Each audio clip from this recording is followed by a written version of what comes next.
আমার মা মারা গিয়েছে। আমার মা রিমান্ডে আমাকে পুলিশ যেখানে রিমান্ডে গিয়েছিলাম সেখানে আমার মাকে অপদস্থ করা হয়েছে। তারপর আমার মা মারা গিয়েছে, সেখানে আমি জানাজা পর্যন্ত ঠিক মতন পড়তে পারিনি। যৌথ বাহিনী আমার বাসায় গিয়েছে, আমাদের নির্যাতিত হয়েছে, আমার সন্তানরা ভয় পেয়েছে। আমি সবচেয়ে প্যাথেটিক ছিল, আমার মা, আমি জানাজা পড়ছিলাম, তখন সেই মুহূর্তে পুলিশ আমাকে অ্যারেস্ট করতে আসছিল। আমরা ছোটবেলা থেকেই আসলে আমরা কলোনি কেন্দ্রিক বড় হওয়া, আমাদের বেড়ে ওঠা, শৈশব কৈশোর বলেন, তো সেখান থেকে কলোনি কেন্দ্রিক রাজনীতি মানে একটা রাজনৈতিক প্রেক্ষাপট থাকে, সব ভ্রাতৃত্ব থাকে। আমরা ওইখান থেকেই ছাত্র রাজনীতি শুরু করেছি। ছোটবেলা থেকেই আমরা ইউনিটের একটা কনভেনার ছিলাম, তারপরে আমি ওয়ার্ডের ফার্স্ট জয়েন্ট সেক্রেটারি হয়েছি, তারপর আমি ভারপ্রাপ্ত সেক্রেটারি ছিলাম, থানা ছাত্র দলের ভাইস প্রেসিডেন্ট ছিলাম, থানার কনভেনার ছিলাম। আমি সর্বশেষ আবার ছাত্র দলের ঢাকা মহানগরের আমি ভাইস প্রেসিডেন্ট ছিলাম। তারপর যুবদল ঢাকা মহানগর দক্ষিণের সিনিয়র সদস্য ছিলাম এবং মেট্রো টিম 6 এর টিম প্রধানের দায়িত্ব আমি পালন করেছিলাম। আসলে এখানে আমরা দেখেছি যে এখানে ত্যাগী এবং গণতন্ত্রের কথা বলে, মানুষের ভোটের অধিকারের কথা বলে, যা খুব পরিচ্ছন্ন রাজনীতির একটা উজ্জ্বল দৃষ্টান্ত হচ্ছে বিএনপি। আমাদের দেশ নায়ক আমাদের তারেক রহমান আমরা যে সুন্দরভাবে তরুণদেরকে নিয়ে এগিয়ে যাচ্ছেন, আমাদের মনে হয় তরুণ সমাজ, একদিন তরুণ হিসেবে আমার ওনার প্রতি উদ্বুদ্ধ হয়ে আমি অনুপ্রাণিত হয়ে আমি রাজনীতিতে এসেছি। আসলে আমরা দীর্ঘদিন আমরা আন্দোলন সংগ্রাম করেছি। আন্দোলন সংগ্রামে আমি জেল খেটেছি এই নিয়ে 3 বার। আমার 17 সালে জেল খেটেছি। আমার মা মারা গিয়েছে, আমার মা রিমান্ডে আমাকে পুলিশ যেখানে রিমান্ডে গিয়েছিলাম সেখানে আমার মাকে অপদস্থ করা হয়েছে, উনি অসুস্থ হয়েছেন। তারপর আমার মা মারা গিয়েছে, সেখানে আমি জানাজা পর্যন্ত ঠিক মতন পড়তে পারিনি।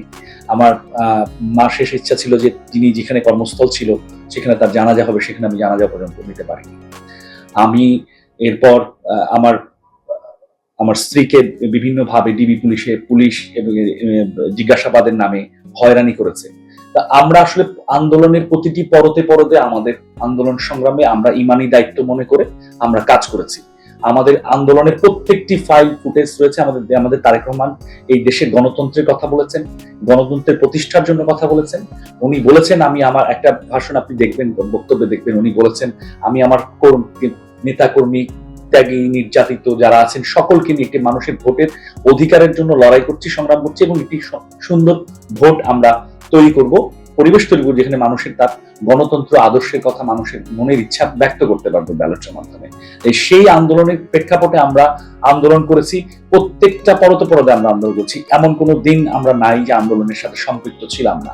তো আমাদের এই আন্দোলনের মূল্যায়নটা আমাদেরকে আসলে তারেক রহমান উনি তো অনেক বিস্তর ব্যাপক বিষয়বস্তু নিয়ে উনি থাকেন, অনেক বিষয় নিয়ে উনি আলোচনা করেন, ওনার চিন্তাধারা আছেন, উনি একটা কেন্দ্রিক বিষয় নিয়ে সবসময় ফোকাস থাকতে পারেন না। উনি যাদেরকে দায়িত্ব দিয়েছেন তারা হয়তো কিছু দায়িত্বটা কিছু জায়গায় গাফিলতি করেছে। তাই আমার মনে হয় ত্যাগীদের মূল্যায়নে তারা কিছুটা আপনার মাপকাঠিতে কম হয়েছে। ত্যাগীদের মূল্যায়ন কম, অপেক্ষাকৃত কম ত্যাগী যাদের অবস্থান আমাদের থেকে যারা কম, তাদেরকে মূল্যায়ন করেছে, আমাদেরকে মূল্যায়ন করেনি। আমার মনে হয় এইটা আরেকটা কারণ হতে পারে। আসলে যা দেখা যায় তা সঠিক না, সঠিক জিনিস অনেক সময় দেখা যায় না।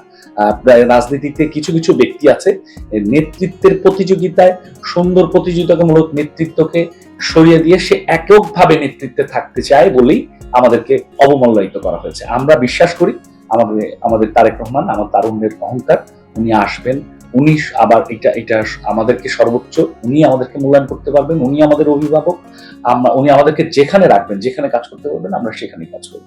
রাজনৈতিক জীবনে আপনার সবচেয়ে কঠিন সময় কোনটা ছিল? রাজনৈতিক জীবনে আমার সবচেয়ে কঠিন সময় ছিল, আমি জেলে ছিলাম তখন। আমার পুলিশে আমার স্ত্রীকে বারবার পুলিশ আমাকে জিজ্ঞাসাবাদের জন্য তাদেরকে আসছিল। আমাকে বাসা 2-3 বার চেঞ্জ করতে হয়েছে। আমাকে যৌথ বাহিনী আমার বাসায় গিয়েছে, আমাদের নির্যাতিত হয়েছে, আমার সন্তানরা ভয় পেয়েছে। আমি সবচেয়ে প্যাথেটিক ছিল, আমার মা, আমি জানাজা পড়ছিলাম, তখন সেই মুহূর্তে পুলিশ আমাকে অ্যারেস্ট করতে আসছিল।